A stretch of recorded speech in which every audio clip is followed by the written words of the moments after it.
Hi, everybody. This is Adam Elenbaas from Nightlight Astrology, and these are your Sun and Rising sign horoscopes for January of 2019. And this video is for Aquarius. Let's go ahead and take a look at your chart for the month, Aquarius. Everything is happening in your 12th house in the sign of Capricorn. It's a loaded month of Capricornian transits. I'm going to go through them each one by one. I'm not going to click through them individually because there's so many of them. I'm just going to give you the dates and details for the overview, and then we'll talk more specifically about the 12th house. Beginning of the month, January 1st, the Sun and Saturn are conjoining. January 5th, there's a solar eclipse in Capricorn in your 12th house. On about January 8th, Mercury will have entered Capricorn and will make a square to Mars in Aries. Mars has just entered Aries in your 3rd house. Uranus also going to be turning direct in Aries the first week of January. Then by the 12th and 13th, Mercury conjoining with Saturn. Then around the 10th, 11th, also the Sun is conjoining with Pluto. These two are getting together. And then by the 21st of the month, Mars will be making a square to Saturn. So 12th house, 3rd house dynamic, big time. This is also the start of a long journey. It really began last December when Saturn entered your 12th house. This is your ruling planet. It's a very personal transit for you. Eclipses are now going to be rolling through your 12th house for at least a year. You have Saturn getting together with Pluto in a conjunction in your 12th house. Okay, so what does it all mean? Well, a number of things. First of all, a 12th house emphasis, we should know something about the traditional meaning of the 12th house.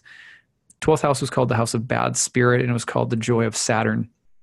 It's a house that is associated with losing our way, with being sick or ill, or in hospitals or prisons. It's a place of isolation and loneliness. It's the dark night of the soul. It's about enemies that plot behind your back. It's a place that has to do with gossip, and it has to do with disease and sickness. It's not a fun house. However, these experiences are often the seeding of, in these experiences, there's often a seeding of a spiritual awakening or a sort of spiritual level of realization that can come out of these kinds of experiences. So you can think of the 12th house as a kind of liminal space. It's a world between worlds. For example, the 12th has traditionally been associated with the pains of women in labor. And so laboring with something, working through something, this is 12th house material. The 3rd house is, of course, related to the mind and to neighbors and siblings. So this is a time where, you can be mentally restless. You can be more mentally agitated or prone to saying things or communicating in ways that are ineffective or downright destructive. You have to be very careful of those things. But you also could be going through a change of mind, a change of perception about yourself and about reality and life with your ruling planet Saturn in the 12th house for a year or a couple of years. You're all the way up until about 2020. You're really kind of in a season of life right now where it's appropriate to explore your shadows. And if you don't feel quite grounded or like you know exactly what your next steps are, that's a part of the kind of labor and liminal space of the 12th house. So exploring shadows, especially mental, verbal, communicative, intellectual, also mental turmoil, but you may also be questioning things, exploring your doubts. One of my spiritual teachers says that your doubts are there to help you. They help you triangulate in on the truth. So for that reason, I really appreciate the 12th house, 3rd house dynamic, because without doubt, without questioning, without periods of uncertainty, without periods where we have to reason and be rational about our behavior and whether it's working or not, we wouldn't grow. So this is a 3rd house, 12th house dynamic, very active for you right now. All month long, you'll be working through those kinds of issues. Now, you also have on the 13th, Jupiter and Neptune are getting together in a square. Now, that's also a very impactful dynamics, active almost all of 2019. It's perfecting its square this month. The 11th house, of friends, colleagues, groups, benefactors, allies. Second house, money, time, energy, resources, how you spend it, how you use it, what you like and don't like to have or to hold in the world. So the second house, 11th house dynamic between Jupiter and Neptune is very inspiring. It's about faith, renewal, vision, a sense of how you want to spend your time and energy, what kind of groups you belong to and what you don't. Do you have friends? What is the healthy way of spending time with friends? What are you being asked to invest in right now? And is it worth it? Are you thinking to yourself, I need to upgrade my social life because I'm wasting my time, or the people that I'm hanging out with are not bringing me up?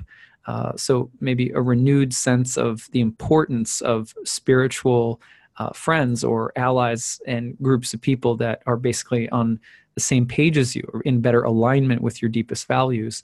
These are 11th house, second house connections in general, but especially within this sort of inspiring, broadening, imaginative, kind of almost otherworldly quality of Jupiter, Neptune, really asking you to clarify what your dreams and goals are and whether or not your life is actually aligned with and helping you move toward those things or not. Sometimes we think, well, this is the best thing that it could possibly, we tell ourselves a story about what we currently have and how it's the answer to everything. Or we're tempted into believing that for looking for a quick solution, rather than going on the journey that's really required to find ourselves and to get, and there's never anything that's perfect, right? But to get closer to something that resembles our actual dreams and visions for life. So a time of evaluating how our social sphere and our values, and again, time, money, energy, resources, groups, people, how are these things coming together, and are they on the same page or not? So thinking about that this month. And then on January 21st, big lunar eclipse in your 7th house of relationships. You've been dealing with relationship stuff for a while now. Now there's a substantive, deep, impactful change happening in the house of love, marriage, and relationships, bringing things to some kind of natural conclusion right now. So you think about that. There's life-changing events continuing to happen in the house of relationships with that lunar eclipse on the 21st. And on the 22nd, Venus and Jupiter will be getting together in Sagittarius in your 11th house of friends, groups, etc. Great time for meeting allies, powerful people, sometimes women. Venus and Jupiter benefits Jupiter through women, Venus, or just things associated with the goddess and sort of wisdom of the goddess. So you have that Venus-Jupiter conjunction in the 11th house around January 22nd. It can be a little grandiose, extravagant, and indulgent. Be careful of those things. But otherwise, genuinely, this is a very uplifting, and most people subjectively really enjoy Venus-Jupiter conjunctions. So hopefully that's the case for you as well. I would love to hear from you this month, Aquarians, how things go. Please feel free to leave some comments on the YouTube page. Otherwise, I will look forward to connecting with you again next month. Take care. Bye.